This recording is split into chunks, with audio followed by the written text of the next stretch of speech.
No, witam wszystkich. Jeśli powiedziałem dzień dobry, chociaż jest godzina już koło 2 w nocy, więc to byłoby trochę śmieszne, ale niech będzie dzień dobry. Temat nowej lekcji: energetyczna analiza przemian gazowych. Wykorzystamy pierwszą zasadę termodynamiki do tego, aby odpowiedzieć na pytanie w każdej przemianie, co dzieje się z energią wewnętrzną, czy w formie pracy gaz zyskał, czy stracił energię, czy w formie ciepła gaz zyskał, czy stracił energię i czy większa była wymiana energii w formie ciepła, czy w formie pracy. I to o każdej przemianie. No, na razie zaczniemy od dwóch przemian, od izotermicznej i przemiany izotermicznej i izobarycznej, a na kolejnej lekcji będzie przemiana izochoryczna, jeszcze tu nieznana nam wcześniej, wniemawiana adiabatyczna. Bardzo ciekawa przemiana, ale często występująca w technice szczególnie. No, zacznijmy od ważnej zależności. To w punkcie pierwszym. Co my wiemy? Że w przypadku gazu doskonałego zmiana jego energii wewnętrznej to będzie tylko zmiana energii kinetycznej, no bo inne rodzaje energii dla gazu doskonałego się nie zmieniają.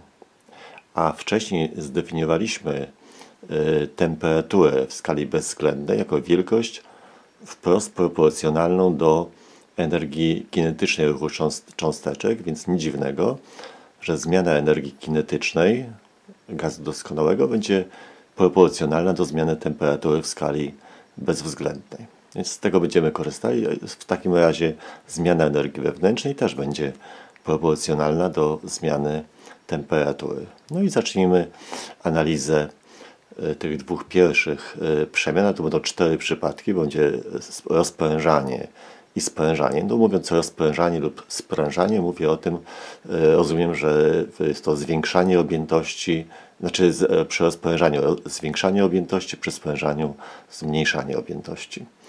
No to zacznijmy od izotermicznego rozprężania. No i dokonujmy analizy logicznej. Przemiana izotermiczna, no to oznacza, że temperatura jest stała. No to jak temperatura jest stała, to zmiana temperatury jest równa 0. Temperatura się nie zmienia, czyli zmiana jest równa 0. No a ponieważ energia wewnętrzna i temperatura są do siebie wprost, znaczy zmiana energii wewnętrznej i zmiana temperatury są do siebie wprost proporcjonalne, to również zmiana energii wewnętrznej też będzie równa 0. No już coś wiemy o tym, że energia wewnętrzna w tej przemianie się nie zmieniła. Rozprężanie. No, rozprężanie oznacza, że objętość rośnie. No to tu musimy przejść do rysunku, który jest niżej, więc ja mogę ten rysunek pokazać. O tu. No, już kilka razy to będzie rysowane. Więc załóżmy, że mamy naczynie i tu w tej części naczynia znajduje się gaz doskonały, czyli w tej części naczynia jest gaz doskonały. I teraz mamy rozprężanie, więc to jest tłok, który zamyka od góry ten gaz. Rozprężanie, czyli objętość się zwiększa, czy ten tłok porusza się do góry. Do tej pozycji tu linią przerywaną, znaczy narysowałem pozycję tłoka, tą końcową, tak? No i teraz tak, na ten tłok działa siła ze strony gazu. Gaz rozpycha się, działa siłą, znaczy na każde prostopady do ścianek naczynia, czyli działa na ten tłok siłą Fg skierowaną do góry. Staramy się, żeby to przesuwanie było powolne, tak żeby mogła nastąpić wymiana energii w formie ciepła między gazem i otoczeniem, to w takim razie musimy tą siłę gazu równoważyć siłą zewnętrzną. I ten tłok może się bardzo wolno poruszać ruchem jednostajnym do tej pozycji. No to kąt między siłą, jaką gaz działa, i przemieszczeniem jest równy 0 stopni, bo są tak samo skierowane Fg i delta R. czyli kąt między tymi wektorami jest równy 0, kosinus tego kąta, kosinus 0 jest równy 1, czyli jest dodatni, a właśnie jak chcemy pracę obliczyć siły gazu, to mnożymy wartość siły razy wartość przemieszczenia, obie wielkości są dodatnie, i razy kosinus kąta między nimi, czyli razy 1 też wielkość dodatnią, czyli praca, jaką gaz wykonał, jest dodatnia. WG jest większa od zera. No to cofnijmy się do tego, co tu jest. Czy WG jest większe od zera? Co to znaczy? No, wykonać dodatnią pracę oznacza stracić energię, czyli to gaz wykonał dodatnią pracę, czyli gaz stracił energię w formie pracy. Ale jak już mówiłem na lekcji poprzedniej, że do pierwszej zasady termodynamiki, czyli tu mamy tą zasadę, to W i Q wstawiamy z plusem, jeżeli gaz w formie pracy lub ciepła zyskał energię, a wstawiamy w miejsce W i Q wartości ujemne, jeżeli gaz w formie pracy lub ciepła energię stracił. No tu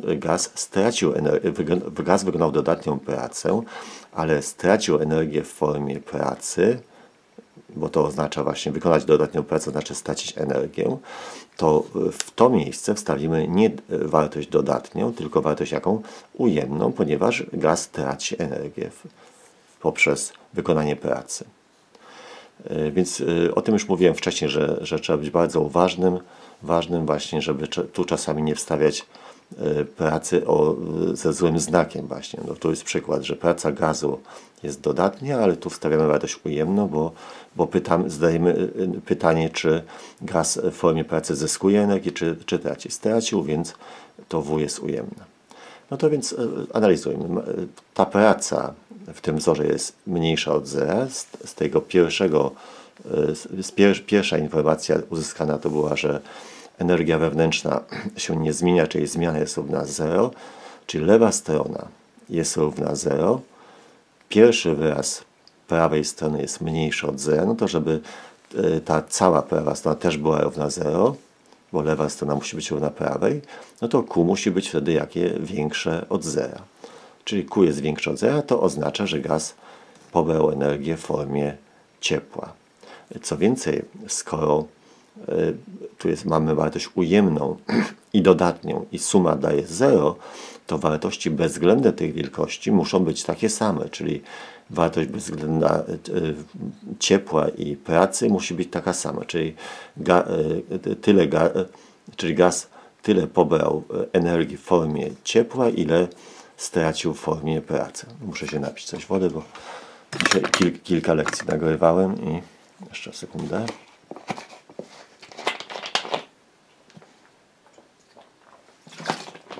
No, idziemy dalej. W formie pracy. No i teraz jeszcze można wykres tej przemiany narysować. Na osi pionowej mamy ciśnienie, na osi poziomej objętość i najczęściej przemianę izotermiczną się obrazuje właśnie w takim układzie współrzędnych. No to jest wykresem, jak już wiemy, jest izoterma, ponieważ objętość u nas tu jeszcze zobaczmy, objętość rośnie, no to strzałeczka jest w kierunku rosnących objętości, tak? Czy tu strzałeczka, kierunek przemiany jest w kierunku coraz większych objętości. No i to pierwszy punkt już mamy za sobą. No teraz następnie jeszcze raz przemiana izotermiczna, ale teraz będzie sprężanie, więc kolejny punkt. Teraz tu zobaczymy. Trzeci punkt, izotermiczne sprężanie. No i tu właściwie już nie trzeba aż tyle mówić, bo to jest powtórzenie tego, co robiliśmy wcześniej. Czyli z tego, że to jest przemiana izotermiczna, wnosimy, że temperatura jest stała, zmiana temperatury równa 0, zmiana energii wewnętrznej też równa 0, objętość maleje, no więc jeszcze raz ten rysunek. Teraz tłok był wysoko i objętość maleje, czy przesuwa się do dołu. Gaz zawsze rozpycha się, więc działa na tłok do góry. Chcemy, żeby ruch tego tłoka był powolny, więc równoważymy tą siłę gazu siłą zewnętrzną. Ruch powolny po to, aby był czas na wymianę energii w formie ciepła między otoczeniem i tym gazem. Przemieszczenie jest teraz do dołu. Kąt między siłą, jaką gaz działa, i przemieszczeniem jest równy 180 stopni. Kosinus tego kąta, jak wiecie, jest równy -1, czyli praca, jaką gaz wykonał, jest mniejsza od zera. Gaz wykonał ujemną pracę. Wykonać ujemną pracę to jest energię przyjąć. No i teraz wracamy do naszej analizy, czyli WG jest mniejsze od zera, czy gaz wykonał ujemną pracę, czyli gaz zyskał energię w formie pracy. No właśnie, skoro zyskał energię w formie pracy, to w pierwszej zasadzie termodynamiki w miejsce W wstawiamy wielkość dodatnią, czyli to WG jest mniejsze od zera, ale tu wstawiamy wartość, jakby bezwzględną wartość tej pracy, W większe od zera. No i teraz analizujemy. Zmiana energii wewnętrznej z tego punktu jest równa 0. Praca większa od zera, no to jeżeli lewa strona jest równa 0, prawa też musi być równa 0. Pierwszy wyraz prawej strony jest większy od zera, to drugi musi być mniejszy od zera. No, czyli Q mniejszy od zera, to oznacza, że gaz stracił energię w formie ciepła. Ponieważ suma tych czynników jest równa 0, a pierwszy jest dodatni, drugi musi być ujemny, a wartości bezwzględne tych dwóch wielkości muszą być identyczne. Tak? Czyli wartość bezwzględna Q równa się wartości bezwzględnej W, czyli gaz tyle stracił energii w formie ciepła, ile zyskał w formie pracy. No już mamy drugą przemianę. Jeszcze nam tylko, no jeszcze wykres oczywiście. No wykres jak wcześniej, czy znowu zależność ciśnienia od objętości. Zwykle w takim układzie współrzędnych opisujemy przemianę izotermiczną. Temperatura jest stała, objętość maleje, czyli idziemy w kierunku coraz mniejszych objętości.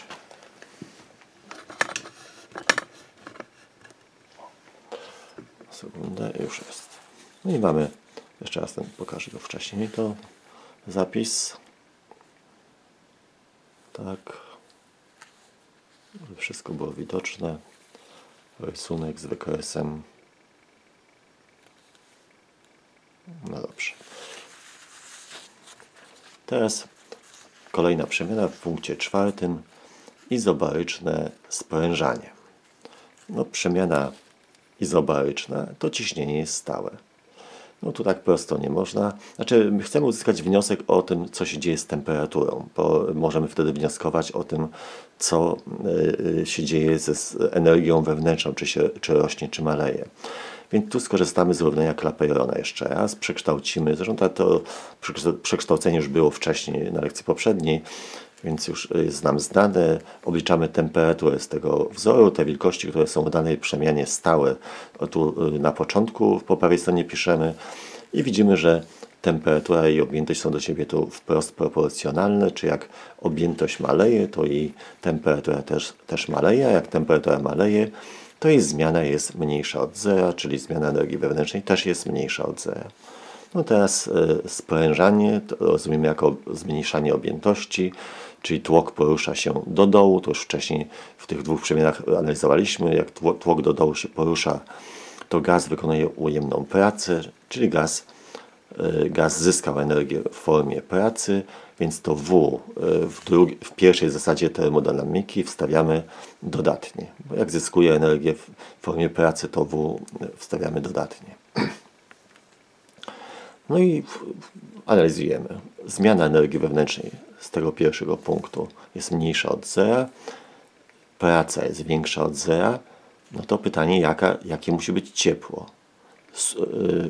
Suma tych dwóch wielkości musi być ujemna, a pierwszy wyraz jest dodatni. No to na pewno drugi wyraz musi być ujemny, czyli Q jest mniejszy od zera, a to oznacza, że gaz stracił energię w formie pracy, ale skoro suma dodatniej wielkości i ujemnej jest ujemna, no to co do wartości bezwzględnej, to Q musi być większe od W, czyli wartość bezwzględna Q jest większa od wartości bezwzględnej W. Co to znaczy? Że gaz więcej energii stracił w formie ciepła, niż zyskał w formie pracy.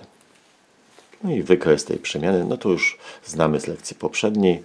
Zresztą tu widzimy, zależność jest między temperaturą i objętością wprost proporcjonalna, więc wykresem w układzie TV jest linia prosta, ponieważ objętość, tu mamy sprężanie, czyli objętość maleje, czyli w kierunku coraz mniejszych objętości, czyli wykres idzie do dołu, tak? I to jest już przemiana, to jest izobaryczne sprężanie. Została nam tylko ostatnia przemiana. To jest trochę z błędem. Punkt piąty, izobaryczne rozprężanie. Izobaryczne, czyli objętość, przemiana izobaryczna, czyli ciśnienie jest stałe, rozprężanie, a więc objętość rośnie. No i z tego powtarzamy jeszcze raz, równanie Clapeyrona przekształcamy. Jeżeli objętość, wtedy temperatura jest do objętości wprost proporcjonalna, objętość rośnie, to i temperatura rośnie, czy zmiana temperatury jest wtedy większa od zera, bo końcowa temperatura jest większa od początkowej, czyli zmiana energii wewnętrznej też jest większa od zera, bo te dwie wielkości są do siebie wprost proporcjonalne. No i teraz łącząc jeszcze z tej części, objętość rośnie, to znaczy, że tłok porusza się do góry. Jak do góry tłok się porusza, to gaz wykonuje dodatnią pracę, to już było wcześniej, czyli gaz stracił energię w formie pracy, bo wykonać dodatnią pracę to oznacza tracić energię, a więc to W, które występuje w pierwszej zasadzie termodynamiki, jest u nas ujemne, bo gaz stracił energię w formie pracy. No i analizujmy. Z tego wiemy, że zmiana energii wewnętrznej jest większa od zera, dodatnia. To W jest mniejsza od zera. No to żeby suma W plus Q była dodatnia, to Q musi być dodatnie i wartość bezwzględna tego Q musi być większa od wartości bezwzględnej W. Czyli Q większa od zera, czyli gaz zyskał energię w formie ciepła, no i wartość bezwzględna Q jest większa od wartości bezwzględnej W. Czyli gaz więcej energii zyskał w formie ciepła, niż stracił w formie pracy.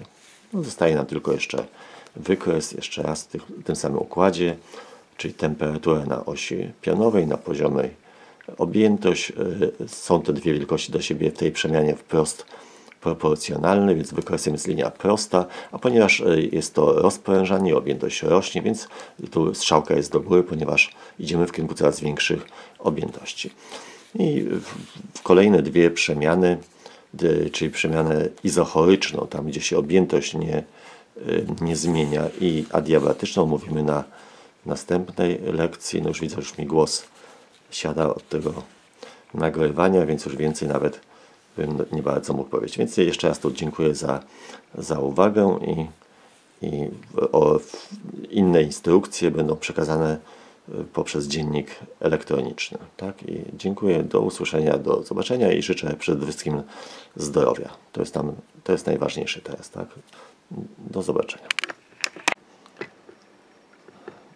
Dzień dobry wszystkim. Jak już zapowiadałem na lekcji poprzedniej, ta lekcja jest dwuczęściowa. Temat nadal energetyczna analiza przemian gazowych. Tu wysoko jest zapisany. Już omówiliśmy przemianę izotermiczną i przemianę izobaryczną. Pozostają nam jeszcze przemiana izochoryczna, czyli przemiana, w której objętość jest stała, i jeszcze niezdefiniowana, nieomówiona przemiana adiabatyczna. Dość ciekawa przemiana. No więc szybciutko zaczynamy od przemiany izochorycznej. I dwa przypadki będą to izochoryczne ogrzewanie i izochoryczne oziębianie. Więc pierwsza to izochoryczne ogrzewanie. No i wychodzimy z definicji przemiany. Izochoryczna, czyli objętość stała, czyli tłok się nie porusza, więc nie ma przemieszczenia, nie ma wykonania pracy przez gaz. czyli WG praca gazu jest równa 0, czyli nie było wymiany energii w formie pracy między gazem i otoczeniem. Czyli do pierwszej zasady termodynamiki zamiast pracy W wstawiamy 0. Ogrzewanie, czyli temperatura rośnie, zmiana temperatury jest w takim razie większa od 0, a więc zmiana energii wewnętrznej też jest większa od 0. No i korzystamy z pierwszej zasady termodynamiki. Co my wiemy? Zmiana energii jest większa od 0, praca tu jest równa 0, czyli lewa strona jest dodatnia, prawa też musi być dodatnia i pierwszy wyraz prawej strony jest równy 0, to drugi musi być dodatni, czyli w takim razie ciepło jest większe od 0, a to oznacza, że gaz zyskał energię w formie ciepła w tej przemianie. No jeszcze zauważmy, że skoro W jest równe 0, to zmiana energii wewnętrznej jest równa temu ciepłu, który gaz pobrał, czyli cała energia pobrana w formie ciepła została wykorzystana na zwiększenie energii wewnętrznej gazu. No, potrzebujemy jeszcze narysować wykres. Już na lekcji poprzedniej, jeszcze tej dwie lekcje wstecz, te wszystkie wykresy rysowaliśmy, więc tu wybierzemy, przedstawimy tą przemianę w układzie, gdzie na osi pionowej jest ciśnienie, na osi poziomej temperatura, ponieważ w tej przemianie ciśnienie i temperatura są do siebie wprost proporcjonalne, więc wykresem jest linia prosta i ponieważ w tym przypadku objętość, temperatura, rośnie, więc idziemy w kierunku coraz większych temperatur, czyli ta strzałka na wykresie jest do góry. No już pierwszą przemianę mamy. Może jeszcze raz szybko pokażę to, co to było. O.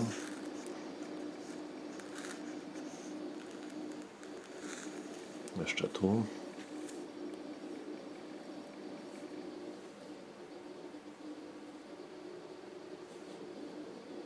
I wykres. Dobrze. To pierwszy punkt. Drugi punkt. Izochoryczne oziębianie. No to już trochę szybciej, bo tu się mało zmieniło, więc ta pierwsza część się powtórzy. Izochoryczna przemiana, więc objętość się nie zmienia, tłok się nie porusza, nie ma przemieszczenia, nie ma pracy wykonanej, więc gaz wykonał pracę równą 0, czyli nie było wymiany energii w formie pracy między gazem i otoczeniem, więc do pierwszej zasady termodynamiki w miejsce pracy wstawiamy też 0.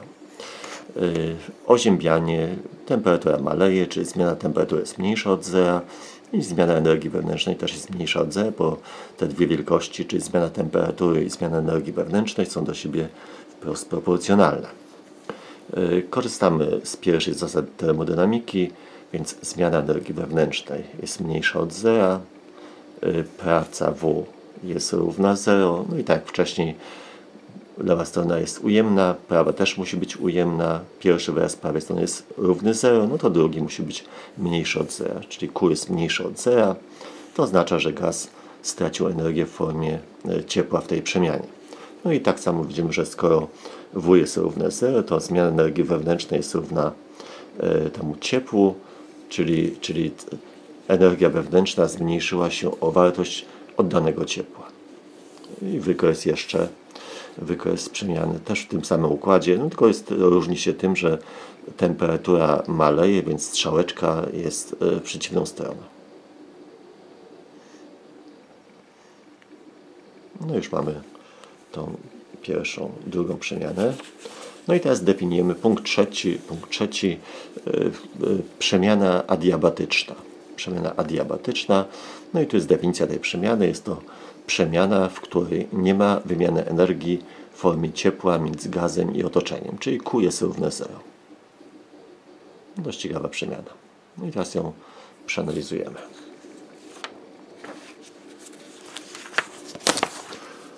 Więc zaczynamy od adiabatycznego rozprężania. Rozprężanie rozumiemy jako zwiększanie objętości. No więc zaczynamy od tego pierwszego wyrazu. Przemiana adiabatyczna, czy jeszcze raz adiabatyczne rozprężanie. Przemiana adiabatyczna, więc Q jest równe 0 zgodnie z definicją przemiany, czyli nie ma wymiany energii w formie ciepła między gazem i otoczeniem. Rozprężanie, czy objętość rośnie, czyli tłok porusza się do góry, te rysuneczki już mieliśmy w lekcji poprzedniej, z wyjaśnieniem tego, kiedy praca jest dodatnia, kiedy ujemna, więc to już było. Więc tłok porusza się do góry, czyli gaz wykonuje wtedy dodatnią pracę, czyli gaz stracił energię w formie pracy. Bo wykonać dodatnią pracę to znaczy stracić energię. Czyli ponieważ gaz stracił energię w formie pracy, to W, które wstawiamy do pierwszej zasady termodynamiki, wstawiamy ujemne. No to łączymy teraz to. Piszemy pierwszą zasadę termodynamiki. Wiemy, że to jest W jest mniejsze od Z, czy praca jest mniejsza od Z, bo gaz stracił energię w formie pracy. Q jest równe 0 z definicji przemiany. No więc skoro pierwszy wyraz jest ujemny, drugi jest równy 0, więc cała ta strona jest ujemna. No i lewa musi być strona też taka jak i prawa, więc też jest ujemna. Czyli zmiana energii wewnętrznej jest mniejsza od 0. Czyli energia wewnętrzna gazu zmniejszyła się i dokładnie o wartość wykonanej przez gaz pracy. Bo widzimy, że skoro Q jest równe 0, to zmiana energii wewnętrznej jest równa tej pracy, co tu zapisaliśmy, czyli właśnie gaz stracił energię w formie pracy i o tyle się zmniejszyła jego energia wewnętrzna. Jak energia wewnętrzna się zmniejszyła, to zmiana temperatury jest też mniejsza od 0, bo zmiana energii wewnętrznej i zmiana temperatury, te wielkości są do siebie wprost proporcjonalne. Jak zmiana temperatury jest mniejsza od 0, to znaczy, że temperatura się zmniejszyła. Teraz spróbujemy narysować wykres tej przemiany, przynajmniej naszkicować go. W układzie, gdzie na osi pionowej jest, dobrze powiem, tak zmniejszę, na osi pionowej jest ciśnienie, na osi poziomej jest objętość. No i najpierw, aby to zrobić, a co my w ogóle wiemy o tej przemianie? No wiemy, że temperatura maleje i to miało być rozprężanie, czy objętość rośnie, czyli temperatura maleje, objętość rośnie. Tu jest zaznaczone, temperatura maleje, objętość rośnie. No więc w tym celu narysujmy sobie dwie izotermy. Właśnie w układzie PV wykresem przemiany izotermicznej jest właśnie izoterma, czyli hiperbola. I to jest dla stałej temperatury mamy tu przemianę izotermiczną właśnie, jeden wykres i ten drugi też to jest wykres dla przemiany izotermicznej. Czym się one różnią? Tam to opisywaliśmy na lekcji, te dwie lekcje wstecz, że w tej przemianie izotermicznej, a dla wyższej temperatury ten wykres leży wyżej. Też jest to hiperbola, ale leżąca ponad tą hiperbolą dla niższej temperatury. Czyli to jest przemiana izotermiczna przy wyższej temperaturze, to jest też przemiana izotermiczna, tylko w niższej temperaturze niż ta poprzednia. No i teraz jak będzie wyglądała linia wykresu, która spełniałaby jednocześnie te dwa warunki. Temperatura maleje, objętość rośnie. No to objętość rośnie, to musimy na pewno przechodzić w kierunku coraz większych objętości, czyli w prawo. A temperatura maleje, czy musimy przechodzić od izotermy tej wyższej do niższej. No i taką linią, która spełnia oba te warunki, jest właśnie też hiperbola, tylko pod innym kątem nachylona, przecinająca te izotermy, tak? Bo zobaczmy, ta strzałeczka wskazuje kierunek tego procesu, czyli idziemy w kierunku coraz większych objętości, więc spełniony jest warunek pierwszy i idziemy od wyższej izotermy do niższej izotermy, czy od temperatury T2 do temperatury T1, gdzie T2 jest większe od T1, bo wyższa izoterma to jest wyższa temperatura. Jeszcze przyjrzyjmy się temu wykresowi. Czyli charakter wykresu jest bardzo podobny do wykresu dla przemiany izotermicznej, ale te hiperbole opisujące przemianę adiabatyczną są nachylone pod innym kątem. No dobrze. Następny punkt. Przemiana, to już 5. Adiabatyczne sprężanie. To będzie widać lepiej. Może zmienię kąt. O, jest punkt 5. Adiabatyczne sprężanie. No i też wiemy więcej, więc trochę szybciej będzie. Adiabatyczna przemiana, czyli z samej definicji Q jest równe 0, czyli nie ma wymiany energii w formie ciepła między gazem i otoczeniem.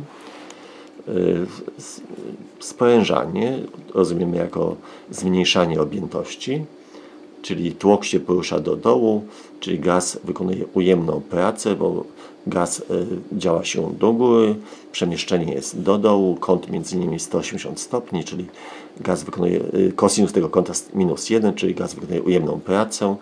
Co to oznacza? Wykonać ujemną pracę to jest zyskać energię, więc gaz zyskał energię w formie pracy, czyli ta praca, którą wstawiamy do pierwszej zasady termodynamiki, w tym przypadku jest dodatnia, bo jak gaz zyskuje energię w formie pracy, to wtedy wstawiamy właśnie, to powoduje zwiększanie energii wewnętrznej, więc dlatego to W wstawiamy ze znakiem plus do pierwszej zasady termodynamiki. No i teraz piszemy tą pierwszą zasadę i co o niej wiemy? No, że Q jest równe 0, przemiana adiabatyczna. Z tego wiemy, że gaz zyskał w formie pracy, więc W jest większy od 0. Prawa strona jest dodatnia, więc lewa strona też musi być dodatnia, czyli zmiana energii wewnętrznej jest większa od 0. To oznacza, że gaz zyskał energię, zwiększyła się energia wewnętrzna gazu i to dokładnie o tyle się zwiększyła, ile gaz zyskał energii w formie pracy. Tak? Czyli cała energia otrzymana w formie pracy została wykorzystana na zwiększenie energii wewnętrznej. No i to jest ta relacja. No ale właśnie, energia wewnętrzna się zwiększyła, czyli zmiana jest większa od 0, a to znaczy, że zmiana temperatury też jest większa od 0, ponieważ zmiana temperatury i zmiana energii wewnętrznej są do wielkości do siebie wprost proporcjonalne. No, czyli temperatura w takim razie zwiększyła się. No i teraz jeszcze zostaje nam narysowanie wykresu. I też w tym samym układzie, czyli na osi pionowej mamy ciśnienie, na osi poziomej mamy objętość, rysujemy dwie izotermy, jedną i drugą. Ta druga izoterma jest dla wyższej temperatury, czyli T2 jest większe od T1. Tu jest stała temperatura, tu jest na tej drugiej linii też jest stała temperatura, ale tu jest wyższa niż tu. Tak? No i musimy jednocześnie spełnić, taką linię narysować, która spełnia jednocześnie w każdym swoim punkcie te oba warunki. Czy objętość maleje, czy ta linia musi być skierowana w kierunku coraz mniejszej objętości, czy idąc wzdłuż tej linii, musimy przesuwać się w tym kierunku. I temperatura rośnie, czyli musimy przechodzić od niższej izotermy do wyższej.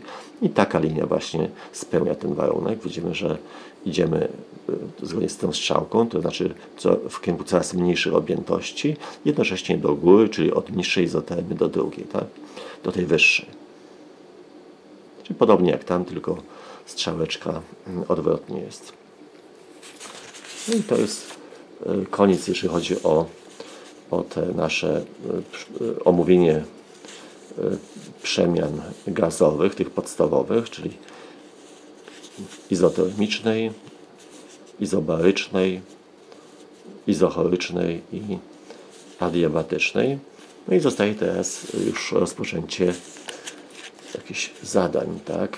Zaczniemy na razie przy okazji zadań, właśnie tego zadania jednego na razie, które będzie zadane, zmuszę Was w jakiś sposób do dokładnej analizy rysowania wykresów przemian gazowych w różnych układach odniesienia, w układach współrzędnych właściwie. Więc zadanie macie takie następujące.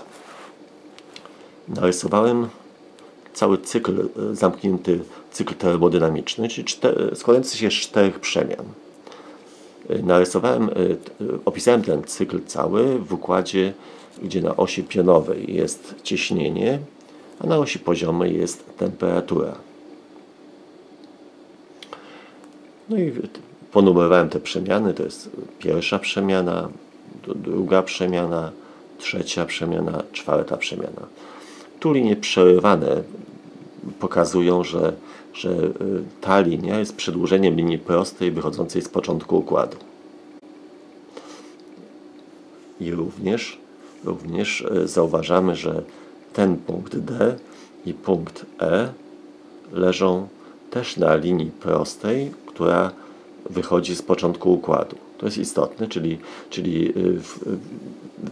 jeżeli na wykresie w zależności ciśnienia od temperatury mamy linię prostą wychodzącą z początku układu, to wszystkie punkty na takiej linii mają taką samą objętość.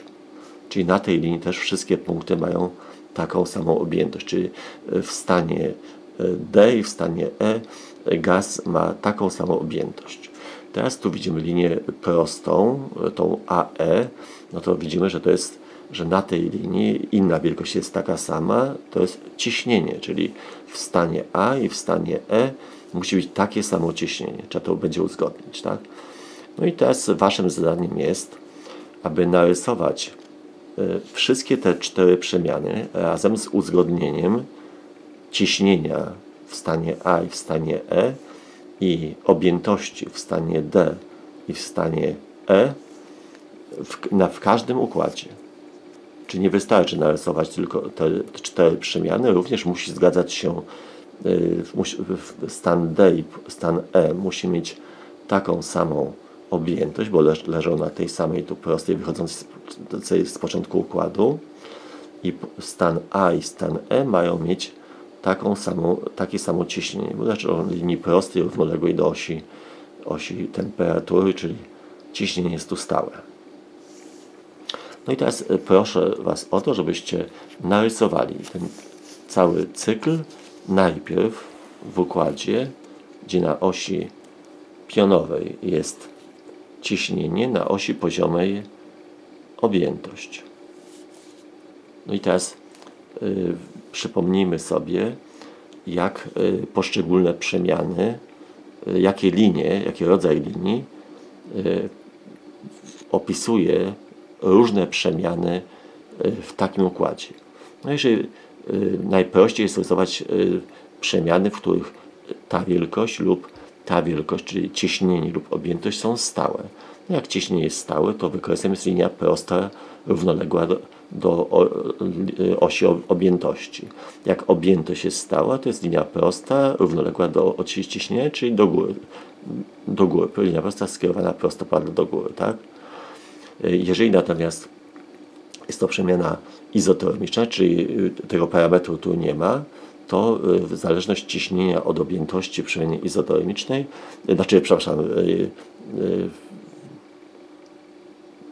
jeżeli w przemianie izotermicznej zależność ciśnienia od objętości pokazuje hiperbola, czyli w tym układzie izotermy trzeba narysować, czyli przemiana izotermiczna to musi tu być hiperbola. To już tam wcześniej rysowaliśmy, tak? Czyli albo jak objętość stała, to linia prostopadła do osi objętości do góry skierowana, jak ciśnienie stałe to jest równoległa do osi objętości, prostopadła do osi ciśnienia jest, a jak jest przemiana izotermiczna, to mamy hiperbolę tu, tak? No i teraz w tym układzie rysujemy ten cały cykl. O. I potem jeszcze ten sam cykl przedstawiamy w układzie, gdzie na osi pionowej jest temperatura, na osi poziomej jest objętość. No teraz krótka pomoc. Jeżeli mamy przemianę izochoryczną w tym układzie, czyli jak objętość jest stała, no to wiadomo, że to jest prostopadle do objętości, tak? To jest izochoryczna. Jak przemiana izotermiczna, to mamy stałą temperaturę, więc linia równoległa do osi objętości, prostopadła do osi temperatury. I jeżeli jest przemiana izobaryczna, to w przemianie izobarycznej ciśnienie, temperatura i objętość są do siebie wprost proporcjonalne, czyli wykresem jest linia prosta wychodząca z początku układu. No ja tu jeszcze nie pamiętam, czy czasami nie popełniłem błędu na samym początku, jak tu w przemianie izotermicznej ciśnienie i objętość są do siebie odwrotnie proporcjonalne, czy wykresem jest właśnie hiperbola, dlatego tak? Tam, o ile pamiętam, to mogłem na początku źle rozpocząć, czyli w układzie PV, jeżeli mamy stałą temperaturę, to ciśnienie i objętość są do siebie odwrotnie proporcjonalne, czy wykresem jest hiperbola. Potem sprawdzę, czy tam się nie pomyliłem. No i w tych właśnie dwóch układach musimy zobrazować te cztery przemiany. O.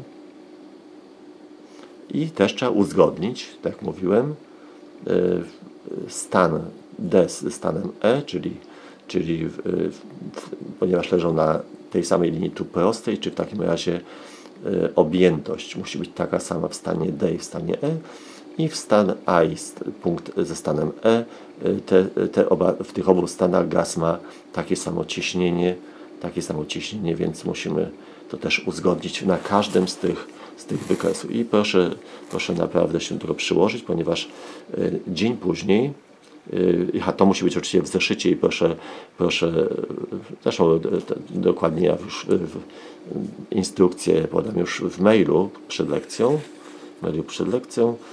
ale proszę się do tego przyłożyć, ponieważ na kolejnych zajęciach właśnie wtorkowych będziecie dość często takie problemy rozwiązywali już na ocenę. No to tyle, jeżeli chodzi o tą lekcję, więc dziękuję bardzo. Do zobaczenia, do usłyszenia.